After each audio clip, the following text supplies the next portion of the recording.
first thing that comes to my mind is that I've read these headlines before. Over the last 25 to 30 years, I've read pretty much the same stories written by pretty much the same correspondents with the same nonsense largely in them, and the same response by the American authorities in response to those headlines, and then by the Mexican authorities to the American authorities. This is a movie that we've all seen before. It's like Rocky 1, Rocky 2, Rocky 3, and then Rocky Balboa. We've all been there. There's nothing really new here. Every now and then you have more or less conflict, violence, crime in Mexico linked to drugs. Every now and then the Mexican government feels that it has to clamp down, stamp its foot. Every now and then the Americans then say, well, you're not stamping your foot down hard enough, do it harder, and then it all passes. But who's benefiting from this constant circular Sisyphean discourse that goes on? Nobody particularly benefits too much from it. There are people who sometimes make a little bit of a living from this. There are people who, for other reasons, with their own agenda in the United States or in Mexico, benefit from it politically. But really, I find less and less new under the sun when I read all of these things. As so many others. We shouldn't take it that seriously. I certainly don't. I wouldn't take any part of it seriously. I wouldn't take the American harsh reaction seriously. That's what I tell my Mexican colleagues. I wouldn't take the Mexican sort of excessively brave, who are a chip on the shoulder type of reaction too seriously.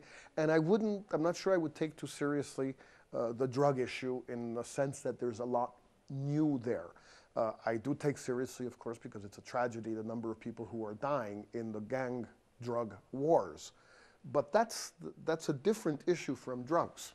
But then why is President Calderon allowing himself to be sucked into this usual cycle of affairs then? Well, what's he up to then? Because it is having an impact on the ground. People are dying. People are dying. There's a lot more violence than there was before, yes. And if it's purely there as part of a cycle of rhetoric with the US, I mean, that's very serious then. Why would he do it? Why is it in his best benefit? Well, I think firstly because he doesn't know that it's a cycle.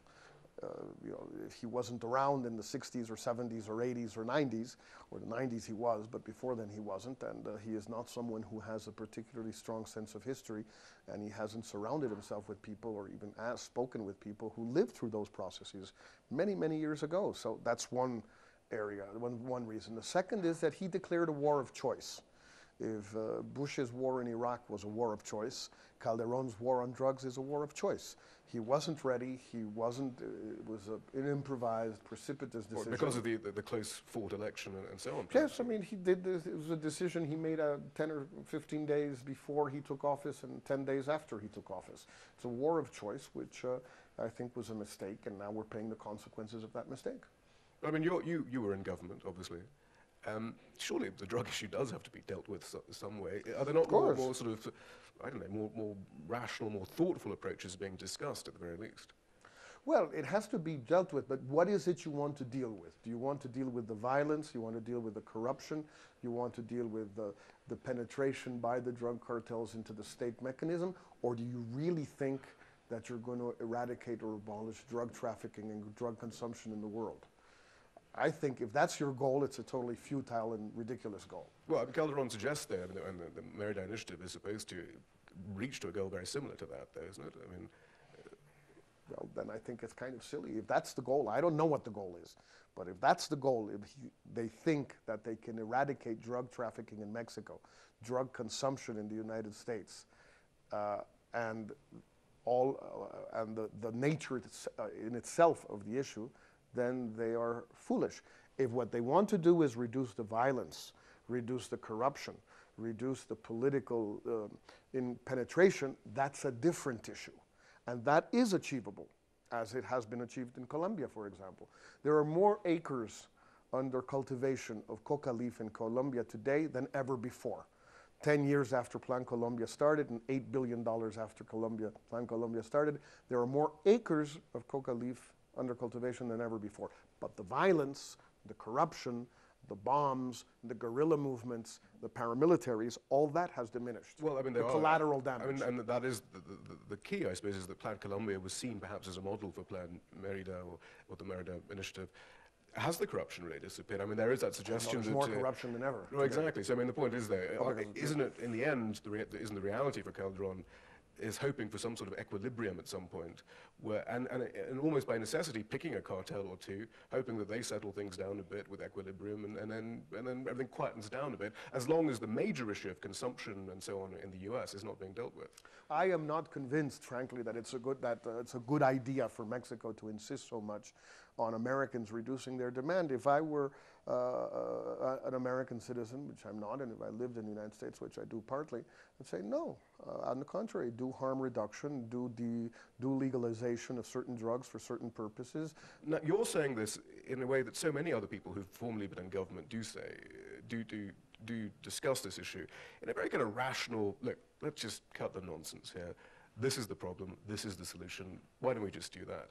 Why didn't you say that while you were in government? Why didn't Zedillo, why didn't President Gaviria, why didn't all these other presidents who are now coming out saying that, say it while they were in office? The answer is clear, everyone knows it, and yet when they're in office, they just won't deal with this issue. You're absolutely right.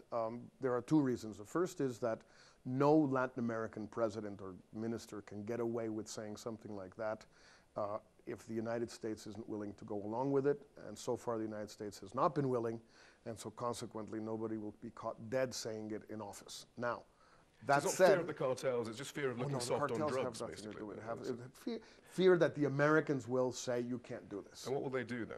Well, you know, all of our countries are tremendously vulnerable to pressure from the United States. I mean, in Mexico, we've been living through this pressure for the past 40 years. In 1969, President Nixon closed down the border in a thing called Operation Intercept. You had cars backed up at the border for, 30, 40 miles. I mean, we can't resist that kind of pressure. So you can't say it or mean it or do anything unless the Americans go along with it. What's changing are two things. First of all, the United States has an increasingly different point of view about this issue than before. Not the government, society.